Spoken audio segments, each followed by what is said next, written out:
Hello everyone and welcome back to another Rogue Company video.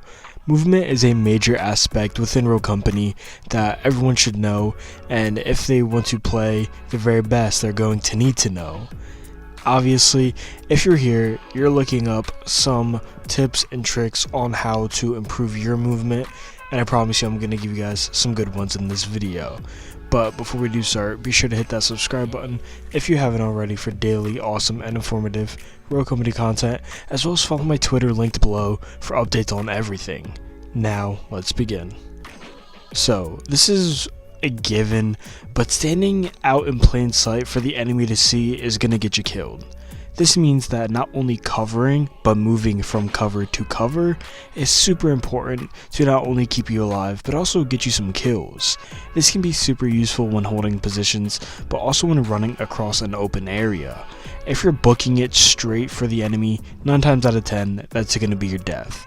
But if you're going between cover, or at least running close to cover, so if you're shot at you can quickly roll over into it, you should be all good if the enemy, were to do this.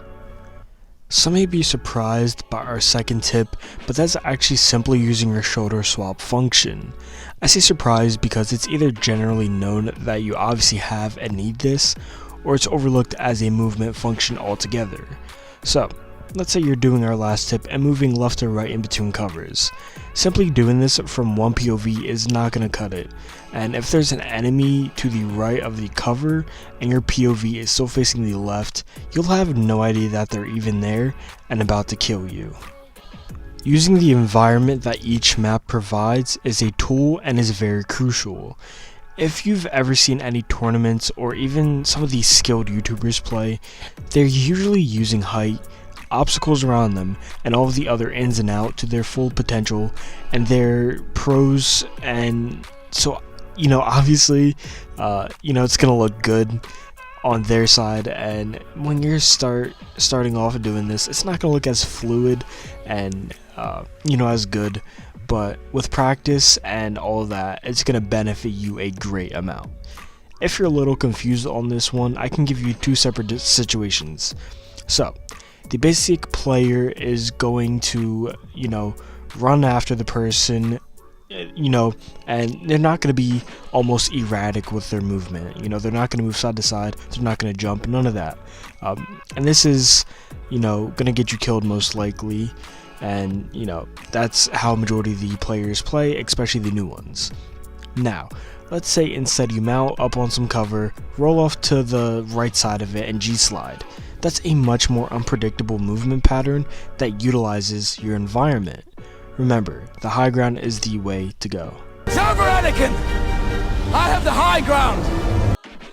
Moving on is simply being aware of your surroundings and what's going on around you. Meshing both audio and visual input and getting a real good clue as to what is happening in all directions from your location is a massive upper hand that your enemy may not have. All these separate tips have led up to this one. Using cover, getting a hand of the shoulder swapping ability, and using your environment to your advantage are all going to help you be more aware, in return give you more kills and more wins. These are just a few of my personal tips that I hope sharing would help some of you out, especially maybe some newer players, to get a better movement pattern within Rogue Company. But if you're, a seasoned player, you've been playing for a while, and you felt like I maybe left out a tip or two, feel free to comment them down below to help myself and everyone else out. If you enjoyed the video or found it useful, leave a like rating, comment, and subscribe. Thank you for watching my video, and hopefully I'll see you in the next one.